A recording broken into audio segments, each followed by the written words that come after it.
रस पेय है, पीने योग्य, इसलिए पिबत भागवतम रसमालयम मुहुहु, એટલે અગેન એન્ડ અગેન, બાર બાર પીઓ, નિત્ય પીઓ.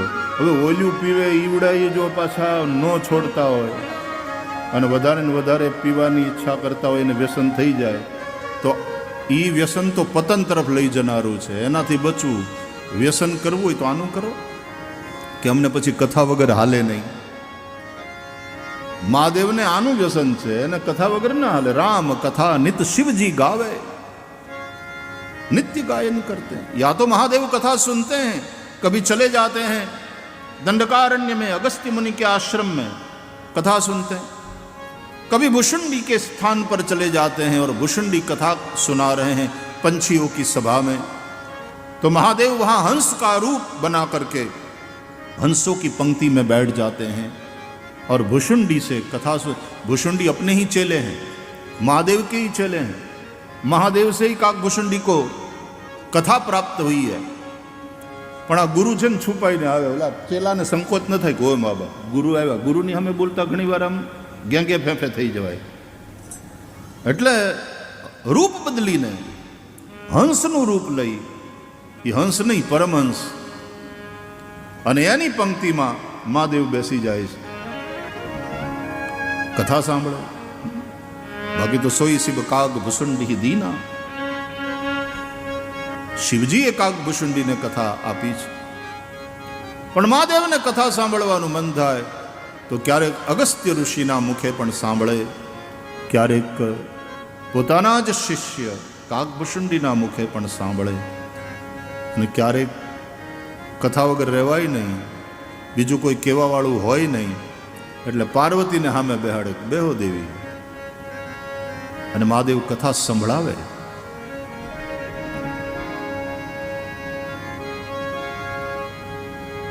પોતે જ આ કથાની રચના રામચરિત માનસ અનુસાર તો પોતે કરીને પોતાના માનસમાં રાખી.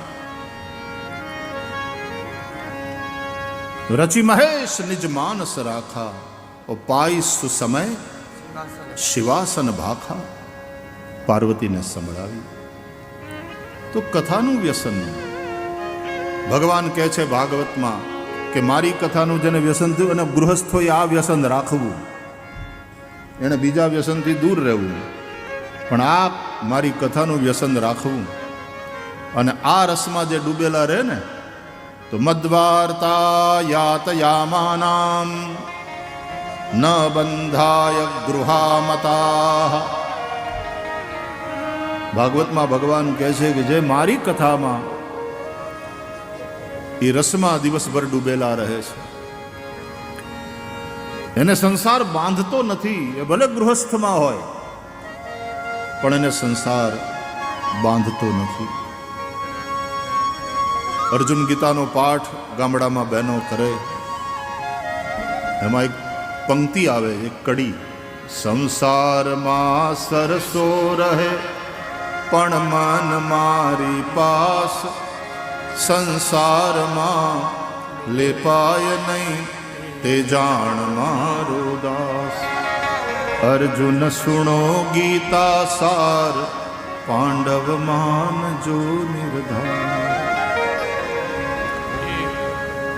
पद्मपत्र मिवाम्बसा, हाँ जो जग में रहूं तो ऐसे रहूं जो जल में कमल का फूल રહે. તમે સંસાર માર્યો એનો વાંધો નથી, સંસાર તમારામાં ન આવવો જોઈએ. સંસારમાં આપણે આસક્ત થઈએ છીએ ત્યારે સંસાર આપણી અંદર પ્રવેશ કરે. એ હોડી દરિયા મારે એનો વાંધો નહીં, જેથી દરિયો હોડીમાં આવ્યો ખતરનાક પરિસ્થિતિ. એમ આપણે સંસારમાં રહીએ એનો વાંધો નહીં, જેથી સંસાર આપણામાં આવ્યો. આપણે મકાનમાં રહીએ એનો વાંધો નહીં, મકાન આપણામાં રહેવા માંડે ને ત્યારે ભાઈએ ભાગલા પડતી વખતે ધીંગાણા થાય, કારણ કે મકાન આપણામાં રહેવા માંડ્યું. આસક્તિ માત્ર પરમાત્મામાં રાખવી, આસક્તિ સાધુ પુરુષો પ્રત્યે રાખવી.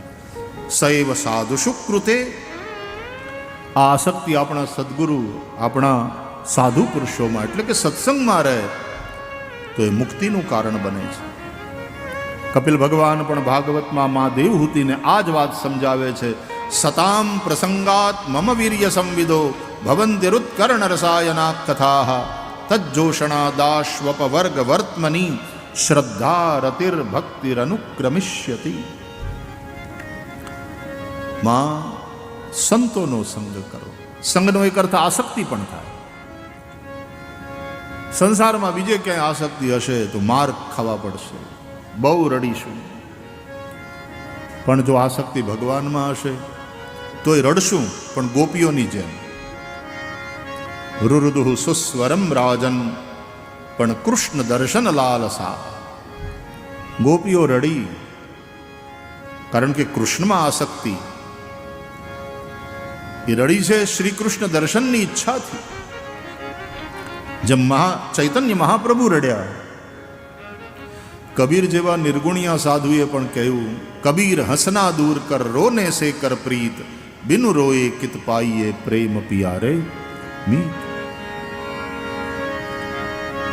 એવં બ્રવાણા વિરહાતુરા વૃષમ.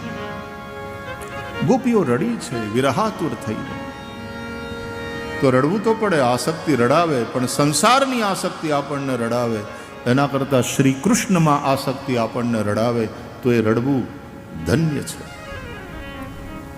એ આંસુ એ અમૃત છે, એનો બહુ મોટો મહિમા છે. पिबत भागवतम रसमालयम मुहुः.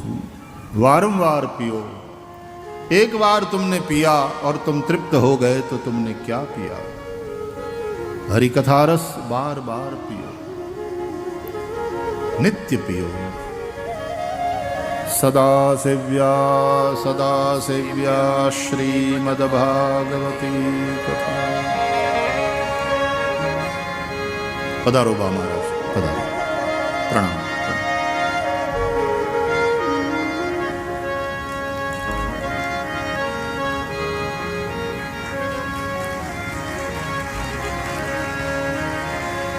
એ રસને જાણે છે શુકદેવ જોગી. રસને જાણે છે શુકદેવ જોગી. કંઈક જાણે છે મેં તો નરસૈયો ભોગી.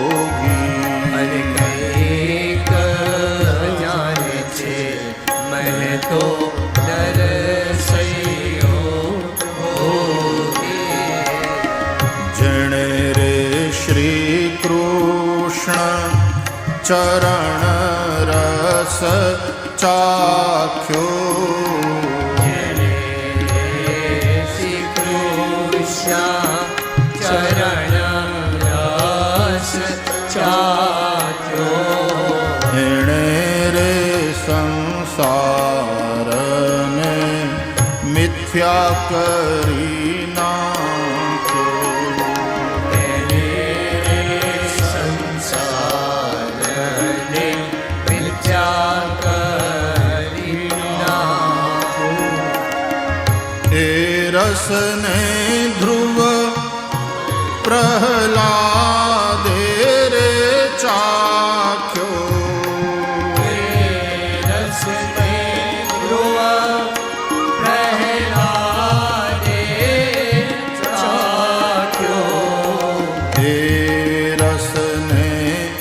અંબરીશે રુદિયામાં રાખ્યો. રસને અંબરીશે રુદિયામાં રાખ્યો. રસને જાણે છે શુકદેવ જોગી.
એ રસને ધ્રુવ પ્રહલાદે રે ચાખ્યો, એ રસને અંબરીશે હૃદયામાં રાખ્યો. એ રસને જાણે છે સુખદેવ જોગી. આ નરસિંહ મહેતાનું પદ છે. નરસિંહ મહેતા કહે છે કે એ રસને સુખદેવ જોગી જાણે છે. એ બધાની વાત બરાબર, પણ તમારું હું? નરસિંહ મહેતા તમારું હું? હવે નરસિંહ મહેતા જો એમ કે હું નથી જાણતો તો એ ખોટી વિનમ્રતા કહેવાય. એણે તે રસને ચાખ્યો તો છે, પણ સુખદેવજીને ને આ બધાની, ધ્રુવજીને ને પ્રહલાદજીને ને સુખદેવજીની જેમ આપણે જાણીએ હો ભાઈ, એમ કે તો એ અહંકાર કહેવાય. એ બંને વસ્તુ બરાબર નહીં. એટલે નરસિંહ મહેતાની તમે લેખની જુઓ, નરસિંહ મહેતાની કહેવાની પદ્ધતિ તમે જુઓ. એ રસને જાણે છે શુકદેવ જોગી. અને મહેતાજી તમે એટલે કે છે કંઈક જાણે છે. હું જોગી એવા શુકદેવની બરાબરીમાં બેસવા નથી માંગતો. એ મારી તાકાત નથી, એ મારી યોગ્યતા નથી. પણ હાવ નથી જાણતો એવી ખોટી વિનમ્રતા પણ નહીં પ્રગટ કરું. કંઈક જાણે છે. આ મેં તો નરસૈયો, પણ કેવો તો કે ભોગી. मैं जोगी नहीं हूं, मैं तो भोगी हूं, मैं तो गृहस्थ आदमी हूं, बचरवाड़ माणस. પણ કંઈક જાણે છે મેં તો નરસિંહ. એને તે દીકરો મરી જાય તો પુત્ર શોકનું દુઃખ થાય, પુત્ર શોક થાય. અને દીકરીને પરણવવા માટે થઈને એને દાખલો કરવો પડે. એ રસને જાણે છે શુકદેવ જોગી, અને કંઈક જાણે છે મેં તો નરસૈયો ભોગી. જેણે રે શ્રી કૃષ્ણ ચરણ રસ ચાખ્યો, એણે રે સંસારને મિથ્યા કરી ના. મદવાર્તા યાતયામાનામ ન બંધાય ગૃહામતાઃ. ભગવાન પોતે પોતાની કથાનો મહિમા ગાય છે. જે મારી કથામાં પોતાનો દિવસ વિતાવે એને આ સંસાર બાંધતો નથી. નિત્ય હરિકથામાં રહેવું, થોડી વાર ભગવત ચર્ચા નિત્ય થવી જોઈએ. ડોંગરે બાપજી એમ કહેતા કે દરરોજ સવારના કલાક દોઢ કલાક સત્કર્મ કરો, દરરોજ સાંજે કલાક દોઢ કલાક સત્સંગ કરો. બીજું બધું ભલે છૂટે, પણ આ સત્કર્મ અને સત્સંગ ન છૂટવા જોઈએ. સત્કર્મથી જ મન શુદ્ધ થાય અને સત્સંગથી જ આપણી બુદ્ધિ દેવમયી બને. મન શુદ્ધ થાય ને એ જ વસુદેવ, અને બુદ્ધિ દેવમયી થાય એ જ દેવકી. આ વસુદેવ ને દેવકી હોય ને, અને એ બે પરણે ને તો પરમાત્માનું પ્રાગટ્ય થાય. શ્રી કૃષ્ણ વાસુદેવ છે, એ વસુદેવાત્મજ છે. માટે ભગવત કથા નિત્ય થવી જોઈએ. નૈમિષારણ્યમાં શૌનકાદિ ઋષિઓ શ્રી સુદ પુરાણીના મુખે ભગવાનની કથા સાંભળવા બેઠા છે. ઋષિઓએ પ્રશ્ન કર્યા, ત્વયા ખલુ પુરાણાની સેતિહાસાની ચાનઘ આખ્યાતાન્યપ્યધીતાની ધર્મશાસ્ત્રાણિ યાન્યુત. હે અનઘ, હે નિષ્પાપ સુતજી, આપના સદગુરુ મહારાજની કૃપાથી વેદોને ભણ્યા, પુરાણોને ભણ્યા, પુરાણોનો તમે અભ્યાસ કર્યો, ઇતિહાસ તમે જાણો છો, ઇતિહાસ અને પુરાણનો તમે અભ્યાસ કર્યો છે, ધર્મશાસ્ત્રોનો પણ તમે અભ્યાસ કર્યો છે. એટલે આ બધામાંથી સાર કાઢી અને અમને કહો, કલ્યાણ શેનાથી થાય? અતઃ સાધોત્ર યત સારમ સમુદ્રત્ય મનીષયા.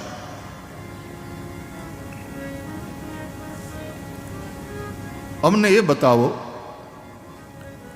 કે આ બધા શાસ્ત્રોનો સાર શું છે.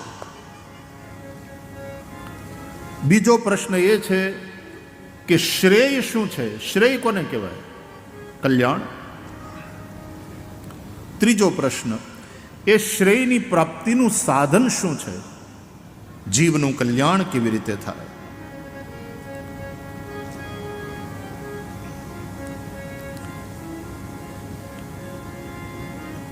આગળનો પ્રશ્ન, ભગવાનના અવતારનું પ્રયોજન શું? શા માટે ભગવાન અવતાર લે છે? પાંચમો પ્રશ્ન, કયા કયા અવતાર ભગવાને લીધા અને કઈ કઈ લીલાઓ કરી? અમને એ કથા સંભળાવો. છઠ્ઠો અને અંતિમ પ્રશ્ન, ભગવાન સ્વધામ ગયા પછી ધર્મ કોને શરણે ગયો? શ્રી કૃષ્ણ પરમાત્માએ લીલા સંવરણ કર્યું, પ્રભુ સ્વધામ પધાર્યા પછી ધર્મ કમ શરણમ ગતઃ, ધર્મ કોના શરણે ગયો? એનો અર્થ છે કે અવતાર દશામાં તો ભગવાન જે કરે તે ધર્મ સમજાય. રામ જે કરે તે ધર્મ, કૃષ્ણ જે કરે તે ધર્મ. પણ જ્યારે આવો કોઈ અવતાર આપણી વચ્ચે ન હોય ત્યારે ધર્મનો નિર્ણય કેવી રીતે થાય? અને ભાગવતમાં આ પ્રશ્નના ઉત્તરના રૂપે જે સંભળાવ્યું એ એમ કે ધર્મ માત્ર પોથીના પાનામાં રહેતો નથી. ધર્મ રહે છે મહાપુરુષોના જીવનમાં, મહાપુરુષોના ચરિત્રમાં. એ મહાપુરુષોનું જીવન તમે જુઓ. એટલા માટે આપણી આ બધી જગ્યાઓ છે. સતાધાર ગીગા બાપુની વાત હોય, વીરપુર જલારામ બાપાની વાત હોય, જેસલ તોરલની વાત હોય, નગાલાખા બાપા એની જગ્યાની વાત હોય, પરબના પીરની વાત હોય. આ બધા મહાપુરુષો ધર્મ એના જીવનમાં, એના ચરિત્રમાં રહે છે. તો આ 6 પ્રશ્ન કરવામાં આવ્યા ભાગવતના પ્રારંભે, અને 6 પ્રશ્નના ઉત્તરમાં શ્રી સુત મહારાજે નૈમિષારણ્યમાં ભગવાનની મંગલમયી કથા સંભળાવી. ઇતિ સંપ્રશ્ન સંવૃષ્ટો વિપ્રાણામ રૌમહર્ષણિ. રોમહર્ષણ નામના સુતના પુત્ર ઉગ્રશ્રવા આ કથા સંભળાવી રહ્યા છે.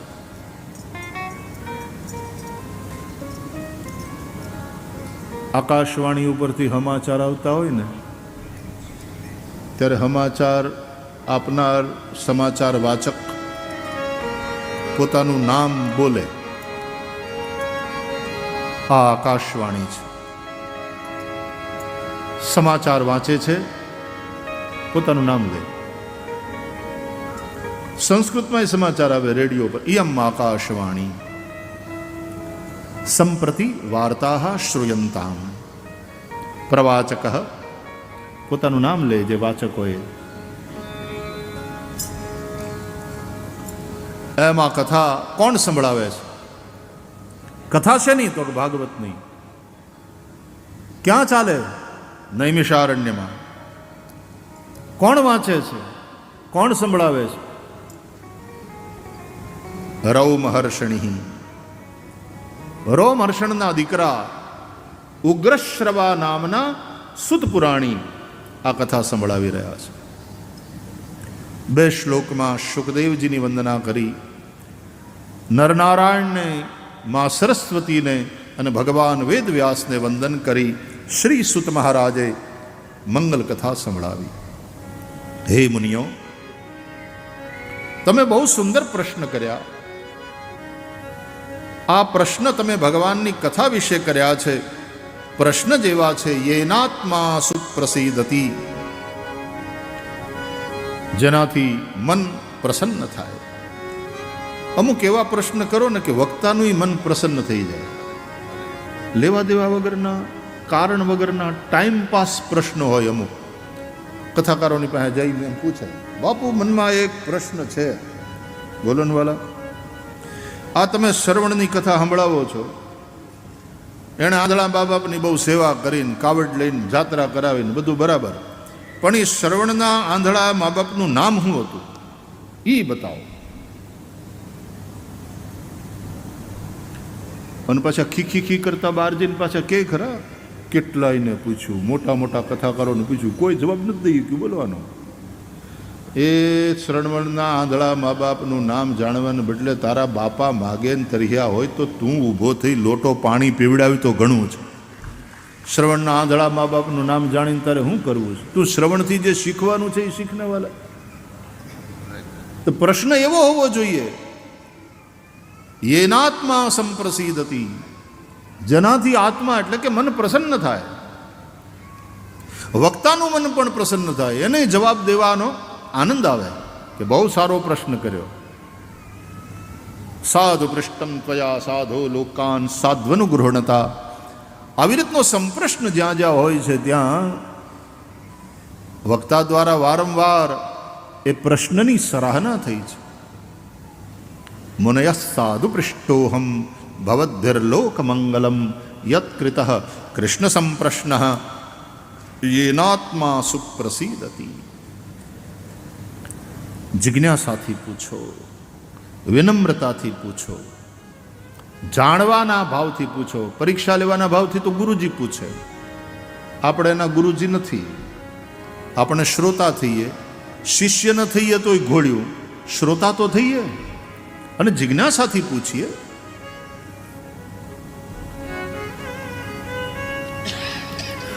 મારો અનુભવ છે, એક જણાએ મને આવીને આમ બેઠા હતા, પ્રશ્ન કર્યો. મને કે એક પ્રશ્ન કરું, તમે તો ભાગવતની કથા કરો છો. ભાગવતની કથા કરીએ વાત સાચી, પણ એમાં કંઈ બધું આવડે જેવું કંઈ દાવો નથી. હજી તો વિદ્યાર્થી છીએ, હજી અભ્યાસ કરીએ છીએ.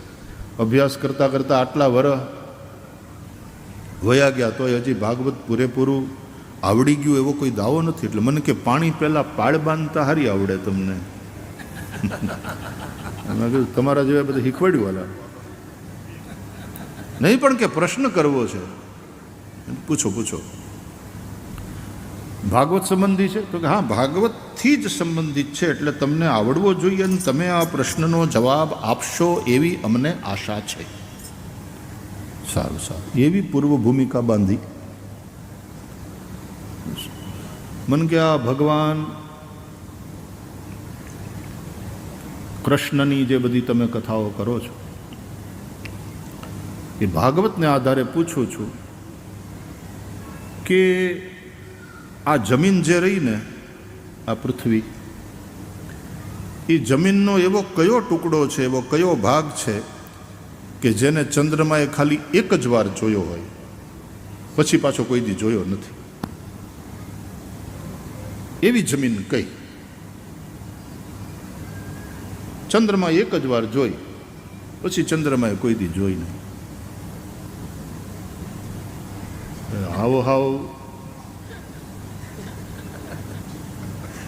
આવો પ્રશ્ન તો કોઈ દી કોઈ નહોતો પૂછ્યો. હું જે દી 25-30 વર્ષનો હતો તે દીની વાત, કથા તો ચાલુ થઈ ગઈ હતી.